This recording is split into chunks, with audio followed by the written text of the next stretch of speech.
નમસ્તે. વિદાયની વેળાએ મારા માતૃશ્રી 1/6/2019ના રોજ આ ફાની દુનિયાને મૂકીને ગયા. ત્યારે એક મિત્રએ વિદાયની વેળાએ કરી એક નાની પુસ્તિકા મોકલી હતી અને મને બહુ પ્રેરિત કરી ગઈ એ પુસ્તિકા. તો આજે અમારા પરમ સખા ડૉક્ટર હિમાંશુ ઉર્ફે બટુના પિતાશ્રીનું અવસાન થયું. તે નિમિત્તે મેં એમને મોકલાવેલી.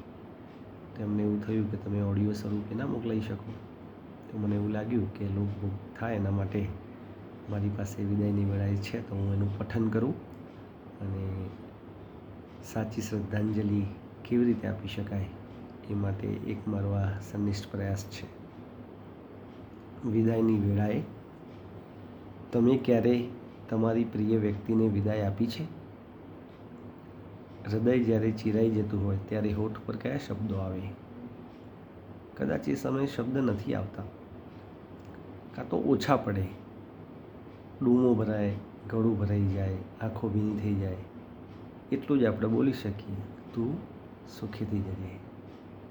તમારા પાળેલા પ્રાણીઓ કે પક્ષીઓ તમારા હાથમાં જ્યારે આંખ મીચી દે ત્યારે પક્ષીઓને વાચા નથી હોતી. એ તમને શબ્દ નહીં કહી શકે, પણ તેના દેહ ઉપર જે હાથ પંપાડ્યા સિવાય જે સાંત્વનની અનુભૂતિ છે અને એનો જે સ્પર્શ છે એ તમારા માટે કાયમી વિદાયનું સંભારણું બની જાય છે.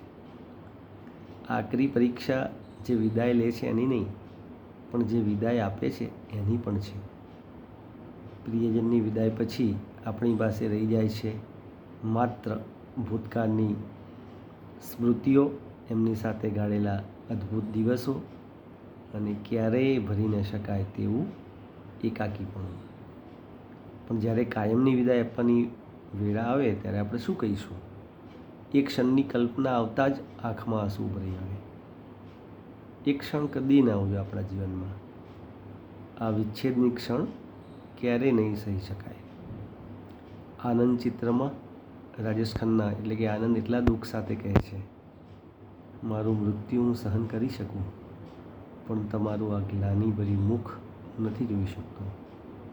એટલે જ પ્રાર્થના કરવાનું મન થાય કે પ્રિય વ્યક્તિ કરતાં મારું મૃત્યુ પહેલું હજો. વિદાય લેવાની કરુણ હોય તો એ વિદાય લેવાનો પાઠ મારા ભોગે જ હજો.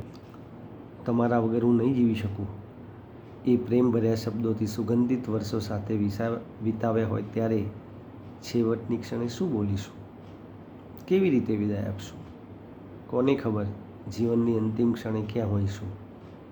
હરદ્વાર કે ઋષિકેશ જેવા પવિત્ર સ્થળે, ગંગા તટે, ઘરની 4 દિવાલો વચ્ચે, કે કોઈ હોસ્પિટલમાં, શહેરની અમાનુષ ગલીઓમાં, હવે તો એમ બી કહી શકાય વિમાન, બસ કે કારના એક્સિડન્ટની વચ્ચે હોઈ શકે. પણ આટલું માગી લેવાનું મન થાય, જ્યાં પણ હોઈએ ત્યાં વિદાયની વેળાએ પ્રિય વ્યક્તિનો હાથ મારા હાથમાં હજો. બસ આટલું થશે ત્યારે તેના પ્રાણ મારા પ્રાણ સાથે છેવટની વાત ધબકતી હથેળી દ્વારા શાંતિથી કહી દેશે. ત્યારે મારું આ પ્રયાણ વૃક્ષની ડાળી પરથી જેમ પક્વ ફળ સરી પડે એટલું આસાન અને સરળ થશે. થોડા સમય પહેલાં શહેરની એક હોસ્પિટલમાં જવાનું થયું. હૃદયરોગના વિભાગમાં એક પ્રૌઢ નારી કે પોકે રડતી હતી.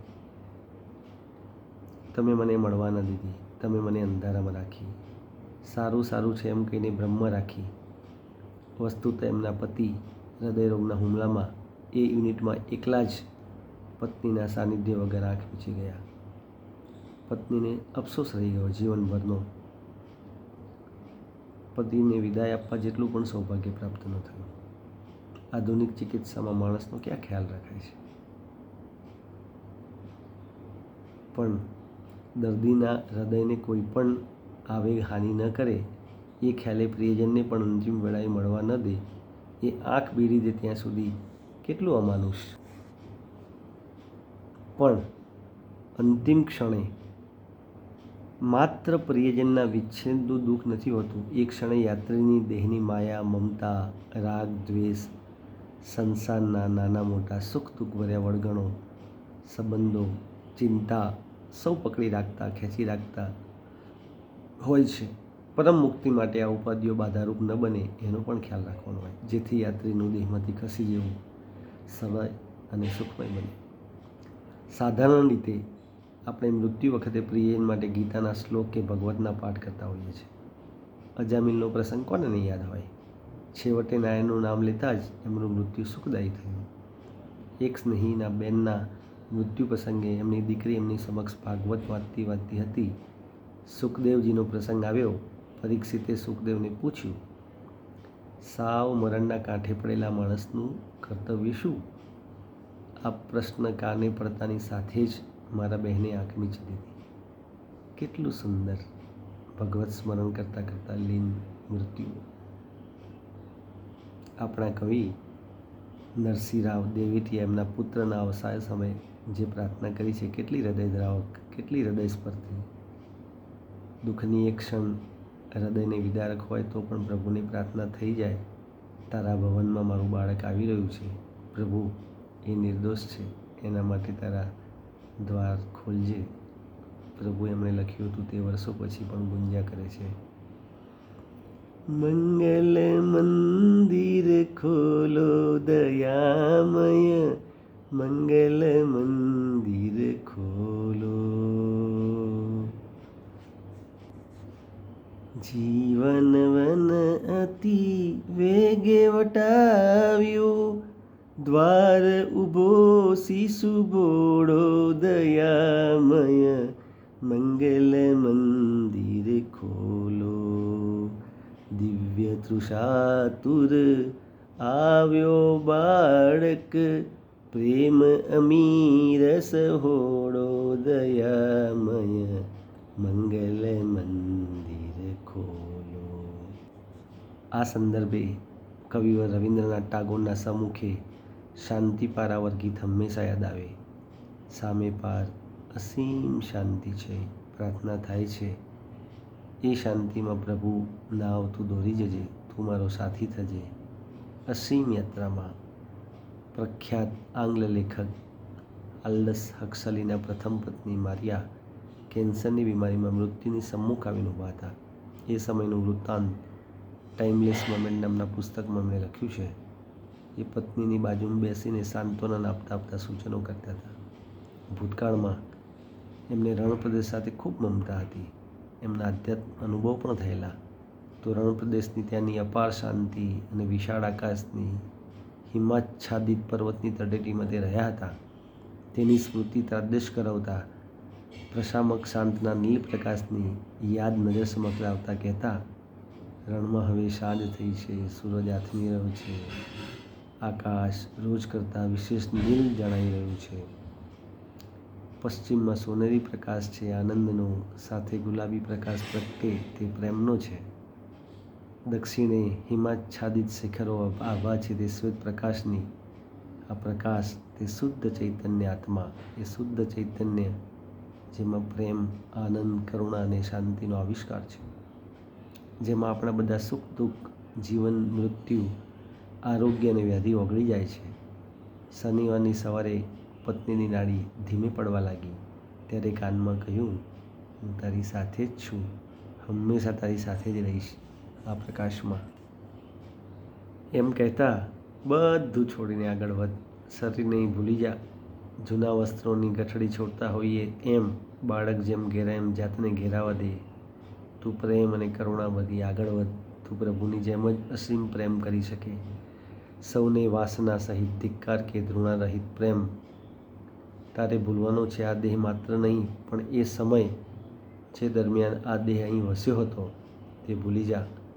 અતીત ભૂતકાળની સ્મૃતિને ત્યજી દે. પાછળ પસ્તાવો, યાદ, શરમ, ચિંતા એ સૌ તારી અને પ્રકાશ વચ્ચેની વાડ થઈ ઊભા છે. એ સૌને સદંતર ભૂલી જા. વર્તમાનની આ ક્ષણમાં પ્રકાશ સામે આવીને ઊભો રહે અને એમાં શાંતિથી ભળી જા. આ ક્ષણે શાંતિ, પ્રેમ, કરુણા અને આનંદ આ ક્ષણે જવા દે, જવા દે. દેહને અહીં પડી રહેવા દે. એનું કશું જ મહત્ત્વ નથી. પ્રકાશ ભણી આગળ પગલાં ભર, કોઈ સ્મૃતિ નહીં, કોઈ સંતાપ નહીં, અતીતવણી કોઈ દ્રષ્ટિ નહીં, નહીં પોતાના વિશે કે બીજાના વિશે ભાવ વિશે ચિંતા. માત્ર આ બુદ્ધ ચૈતન્ય, આ પ્રેમ, આનંદ, કરુણા અને એ પણ સૌથી વિશેષ શાંતિ. શાંતિ, આ અનંત ક્ષણમાં શાંતિ. અત્યારે અને અહીં જ પ્રિયજનના વ્યાલભર્યા શબ્દો લઈને પત્ની શાંતિ ચિત્ત ચીર નિદ્રામાં પહોંચી જાય છે. ઘણી વખતે મૃત્યુની નજીક પહોંચેલી લાગણી વ્યક્ત કરવા શક્તિમાં નથી હોતી, પણ એ બહારથી આવતા સંદેશાને ઝીલી લે છે. મારા મમ્મીના મૃત્યુ વખતે એ છેલ્લે અર્ધબેભાન અવસ્થામાં હતા, તો મેં અનુભૂતિ કરેલી છે. ઉગ્ર બીમારીમાં સપડાયેલ વ્યક્તિ, મૃત્યુ નિકટ આવેલ વ્યક્તિ બાળક જેવી થઈ જાય છે. આપણો અવાજ અને આપણો સ્પર્શ ઝીલી શકે છે. મનનાની એકલતાએ આપણા હાથનો સ્પર્શ દૂર કરી શકે. જન્મની વેળાએ અને જીવનના અંતિમ ક્ષણે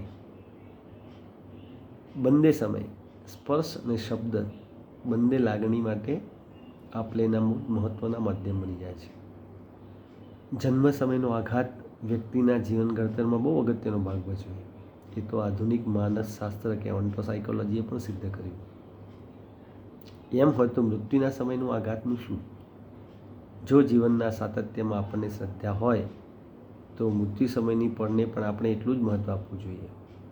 ધ તિબેટિયન બુક ઓફ ડેડમાં અંતિમ પળના યાત્રી મનને વિચલિત ન થવાની અને મનમાં ઉપજાવી કાઢેલી ભ્રામક સ્વપ્નો કે દ્રશ્યોમાં ન ગૂંથાવાની યાદ અપાય છે. જીવન જીવવાની કળા માટે જીવવા માટે નહીં, મૃત્યુની પળે પણ વાપરવાની સલાહ આપવામાં આવે છે. આપણા દ્વારા જે ચૈતન્યનો આવિષ્કાર થાય છે તેની સ્મૃતિ જીવનમાં નહીં, મૃત્યુની પળ સુધી ટકાવી રાખવા માટે યાદ આપવામાં. આલ્ડસના મૃત્યુ સમયે એની બીજી પત્ની લોરાએ એ જ પ્રમાણે એમને વિદાય આપી. ધીરે ધીરે તેના મુખમાંથી શબ્દો સરળતા રહેતા, હળવા થઈ, મુક્ત થઈ, આગળ ચલો, તમે સ્વેચ્છાએ, સભાનતાપૂર્વક, પ્રકાશમણી, પ્રેમમણી, કરુણાસભર ઉર્ધ્વ પ્રયાણ કરી રહ્યા છો. ખૂબ જ સુંદર, સરળ છે આ પ્રયાણ, તમારો પ્રયત્ન. તમે મારિયાના પ્રેમમણી, મારા પ્રેમની સાથે આગળ વધી રહ્યા છો. ધીમે ધીમે, ખૂબ ધીમે આલ્ડસના શ્વાસ ધીમા પડતા ગયા અને સંઘર્ષના કોઈ ચિહ્નો રહ્યા નહીં. જીવન પૂરું થયું. કોઈ સુંદર સુમધુર સંગીતનો અંત ધીમે ધીમે હળવેક હળવેકથી કેવો આવે એમ આપણે ત્યાં મેઘાણીની નવલકવિતા વેવિશાળમાં એક ગામડિયો પતિ તેની પત્નીને ચીર વિદાય આપે છે. આ પ્રસંગ મને બહુ જ ગમે છે. તે પ્રસંગમાં વિદાય લઈ જતા આત્માને આવું શાંતિનું ભાથું આપવામાં આવ્યું. પતિ કહે છે, શાંતિથી છૂટી જાઓ ને હવે, શાંતિથી. પત્ની કે ના ના ના ના, ભાગ્યા તૂટા શબ્દો નીકળે છે. એક વાર તો મને સુશીલાના દર્શન કરાવો. પણ આટલું વળગણ હેના માટે છે? પતિ હસીને કે, હે આત્મા, મુક્ત થઈ જા, મુક્ત થઈ જા, મુક્ત થઈ જા, વળગીશમાં, ક્યાંય ઊભો રહીશમાં, હે મુસાફર આત્મા. તેના કંઠમાંથી ધીરે ધીરે ગંભીર ઉચ્ચાર ઉઠે છે, નમો અરિંતાણમ, નમો સિદ્ધાણમ, નમો આયર્યાણ્યોએ સૌ વસાહૂર્ણમ એસ પંચ નમુક્કારો. છેલ્લે પતિ કહે, આપણા 25 વર્ષનો સંસાર આજ પૂરો થાય છે. તમે કદી ઊંચા સાદે બોલ્યા નથી. તમે મારી આબરૂ ઢાંકીને બેઠા હતા. માગું છું તો માત્ર એટલું જ કે આવતા ભવે તમારા જ પેટે મને અવતાર મળજો. જે ધણી પત્નીના ઉરે આવતા જન્મે બાળક બનવા પ્રાર્થે છે, તેના અંતરના વાલ કેવા હશે? બેઉ વચ્ચે લેણદેણ કેવી હશે? પતિએ તૂટેલો વાણી તાર ફરી સાંધ્યો. તારા વાસે ધર્માદો તો શું સંભળાવું, ત્રેવડ નથી. પણ આટલું જ ભાતું બાંધતા જાઓ કે આપણા ગામમાં જેની ચાકરી કોઈ નહીં કરતું હોય તેવા માદાની પથારી હું વેઠીશ અને સંસારમાં એકલા થઈ પડેલા જેટલા જીવ આપણા ગામમાં છે એ બધાની હું ચાકરી કરીશ. તમારા જીવને ગતિ કરો, ગતિ કરો, ગતિ કરો. આવા પ્રેમાળ વાક્યો અનંતની યાત્રામાં કેટલી સહાય આપે. અંતિમ ક્ષણ વિશે યુવાન વયે જો વિચાર ન કરીએ અને એમ જ માની લઈએ કે મૃત્યુના વિચારો કરવા હોય તો વૃદ્ધાવસ્થાની પ્રવૃત્તિ છે તો ભૂલ થાય છે. કદાચ એ સમય તમારા અને મારા સૌભાગ્યમાં ન પણ હોય. કદાચ વાળ સફેદ થવા માંડે, મારા જેવાના તો ખરી પણ જાય. એ પહેલાં આપણને ઉંચકી લેવામાં આવે એ ક્ષણ આપણા આમંત્રણની વાટ નહીં જોવે, આપણી કાકલુદીથી નહીં પીગળે. એટલે જ અચાનક અંતિમ ક્ષણે આવી પડે ત્યારે અફસોસ કોરી ન ખાય કે જીવનભર આ ક્ષણ માટે વિચાર પણ ન કર્યો. કદાચ મોડું થઈ ગયું હોત, તમારી જીવનભરની તૈયારી એ આખરી ક્ષણે ઊભી રહેશે. એટલે જ મૃત્યુ બંધક થઈને અચાનક આવીને ઊભું ત્યારે માત્ર એક ક્ષણ એમની પાસે હતી અને એ બોલી શક્યા, હે રામ. આ તૈયારી જ ન હોત તો મહાત્મા ગાંધી અંતિમ ક્ષણે આની જગ્યાએ એક દુઃખભર્યો ચિત્કાર જ બની રહેતો હોત. એ હજુ પણ મને યાદ આવે છે. એક સ્નેહી મૃત્યુ બિછાને પછડાટ મારી વલોવી નાખે એવું આક્રંદ કરતા હતા, મારે નથી મરવું, મારે નથી જવું. એ પડઘા જાણે ક્ષમતા જ નથી. જે ક્ષણે શાંતિથી પરિપૂર્ણ હોવી ઘટે, જે વિદાય એક વસ્ત્રમાંથી બીજા વસ્ત્રમાં સરતા હોય એવી સરળ હોવી ઘટે, તે ક્ષણ રડી રડીને કકળાટથી પૂર્ણ વિચ્છેદના દુઃખથી શામ ન બની જાય. ત્યારે જો જીવનભરની સમજણ તૈયારી હોય તો જ જ્ઞાનેશ્વરની જેમ કહી શકાય, જીવવાનું દેહને સોંપી સ્વસ્થ રહેવાનું, મરણ પર ભારું જ મરી જાય છે. વસ્તુતઃ સ્વરૂપને જન્મય નથી ને મરણ બી નથી. હું અને શરીર બંને અલગ અલગ વાસ્તવિકતા છીએ. શરીરના બુંદ બુંદને સમુદ્રથી અલગ કલ્પી લીધું તો તે ક્ષણમાં જ સુકાઈ જવાનું છે, અને સમુદ્રથી અળગું ન પડતા તે સમુદ્રમય છે એમ માન્યું તો તે કદી સુકાવાનું નથી. અસંખ્ય પરપોટા થતા જ રહેશે અને સમુદ્ર સુકાવાનો છે જ નહીં. ઈશ્વરને ચરણે જીવાત્માનું સમર્પણ કરવું, એટલું એક જ બસ જ્ઞાનદેવ જાણે છે. ભૂમિ સ્વર્ગતામ યાતુ, મનુષ્ય યાતુ દેવતામ, ધર્મો સફળતામ યાતુ, નિત્યમ યાતુ શુભોદય. શ્રી બટુભાઈની પ્રેરણાથી આ મને વિડીયો બનાવી અને ઘણા બધા લોકો સુધી પહોંચાડવાની તક મળી. દાદાશ્રી ખૂબ અદ્ભુત જીવન જીવી ગયા. એમની જીવની મેં સાંભળી. કેટલાય બધા લોકોને પ્રેરણા આપે એવું જીવન જીવી ગયા અને કેટલાય લોકોને પ્રેરણા આપશે. તેમના માટે આપણે બધા સાથે મળીને પ્રાર્થના કરીએ. એમના આપેલા મૂલ્ય, વિચાર, વાણીને જીવનમાં સતત સદૈવ જીવંત રાખશું. ઓમ શાંતિ શાંતિ શાંતિ. નમસ્તે.